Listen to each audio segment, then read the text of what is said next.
ரொம்ப பயங்கரமான எலிமெண்ட்ஸ் எல்லாம் இருந்தது.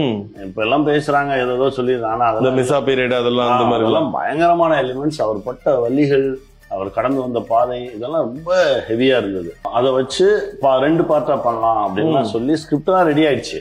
சரி வாங்க தயார் நிலையில எல்லாமே இருந்தோம். அது பேசணும், இன்னும் சரியான கிரீன் சிக்னல் வரல. அப்புறம் என்னன்னு தெரியல, போஸ் தான் பண்ணாரு. போஸ் என்கிட்ட தான் வந்து எல்லாமே ரெடி பண்ணி அம்மா எழுதின புத்தகமெல்லாம் எனக்கு கொடுத்து அதை நான் படிச்சு, ரொம்ப பயங்கரமான எலிமெண்ட்ஸ் எல்லாம் இருந்தது. இப்ப எல்லாம் பேசுறாங்க ஏதோ சொல்லி, ஆனா மிசா பீரியட் அதெல்லாம் அந்த மாதிரி எல்லாம் பயங்கரமான எலிமெண்ட்ஸ். அவர் பட்ட வலிகள், அவர் கடந்து வந்த பாதை, இதெல்லாம் ரொம்ப ஹெவியா இருந்தது. அது என்னைக்கு இருந்தாலும் வரும். கண்டிப்பா கண்டிப்பா. சின்ன பசங்கிட்டலாம் நான் நடிக்க மாட்டேன். பாலு நீ வந்து டைரக்டரா நடிக்கிறேன் அப்படின்ட்டாரு. சீரியல் பண்ணும்போது வாலி சார் அதுல ஒரு 10 நாள் நடிக்கிறதா. Super sir.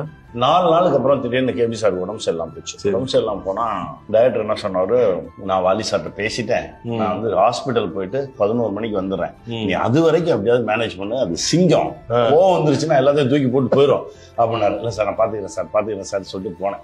போன உடனே வாலி சார், எப்பவுமே வாலி சார் வந்து வெத்தலைப்பாக்கு போகணும்னு ரொம்ப ஆசைப்படுவார். நான் போன உடனே, சார் நீங்க வெத்தலைப்பாக்கு போடுங்க சார், டைம் இருக்கு சார்.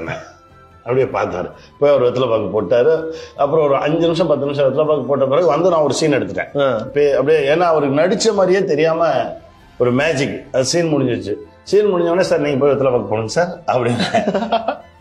என்னடா அப்படின்னு சொல்லிட்டு திரும்ப போய் அவர் ஜாலியா உட்காந்து வெத்தலைப்பாக்கு போட்டு இருந்தாரு. 11 மணிக்கு டைரக்டர் வந்தாரு. டைரக்டர் வந்து, பாலு அவன் நல்லா எடுக்கிறான், அவன் நல்லா பாத்துக்கிறான், நான் அவனோடய இருந்துக்கிறேன், நீ கிளம்பு அப்படின்னாரு. அதுக்கப்புறம் ஒரு 10 நாள் 12 நாள் ஒர்க் பண்ணோம். பேரன்பு. பயங்கரமான ஒரு தொடர்பு இருக்குல்ல இந்த 2 புகைப்படத்துக்கும். என் அப்பா தான் என்னை வந்து செதுக்கியவர்.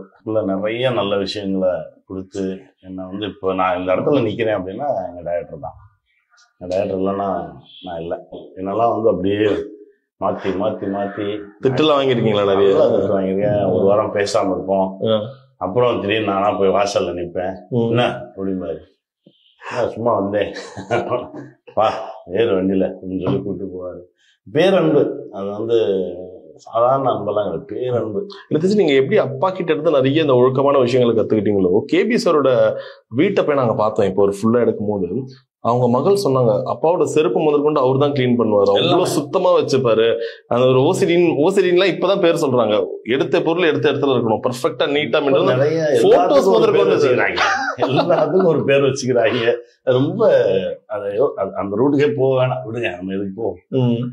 அவரு மாதிரி ஒரு ஒழுக்கமான மனிதர், அவர் மாதிரி ஒரு நேரம் தவறாத ஒரு மனிதர், ரொம்ப சின்சியரான மனிதர், உண்மையான மனிதர் நம்ம பார்த்ததே இல்லை. அதாவது கடைசி நொடி வரைக்கும் இயங்கிட்டே இருந்த ஒரு மனுஷன். அதாவது கடைசியில ஒரு நாள் திடீர்னு என்னை கூப்பிட்டாங்க. கூப்பிட்டுட்டு வா அப்படின்னாரு. நான் இங்க இருந்தா போனேன், இந்த ஆபீஸ்ல தான் போறேன். போனா என் கையில ஒரு 2 ஃபைல் கொடுத்தாரு. பார்ட் 1 பார்ட் 2 இன்ட்ரோல் வரைக்கும் இது, இன்ட்ரோலுக்கு அப்புறம் இது அப்படின்னு சொல்லி 2 ஃபைல் கொடுத்து படி அப்படின்னாரு. சரி, அங்கிருந்து திரும்பி நான் இங்க வரதுக்குள்ள படிச்சுட்டேன். படிச்சுட்டு திரும்பி போறேன். திரும்பி போய் சூப்பரா இருக்கு, உடனே ஆரம்பிச்சிரும் அப்படின்னு. அப்பதான் சொன்னாரு, ஒருவேளை நான் எடுக்கலன்னா நீ எடுத்துரு அப்படின்னாரு. சார் நம்ம சேர்ந்து எடுப்போம் சார், நீங்க எடுங்க, நான் பின்னாடி நிக்கிறேன், எப்பவும் போல உங்களுக்கு துணையா நான் நிற்பேன் அப்படின்னு ஆரம்பிச்சோம். அது நடக்கல.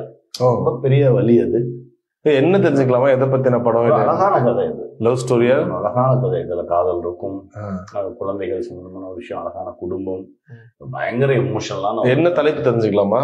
கடவுளை காண்போம் வா. அதான் சொன்னார் அவர். சார் முதல்ல வச்ச டைட்டில் வந்து தி எண்டு.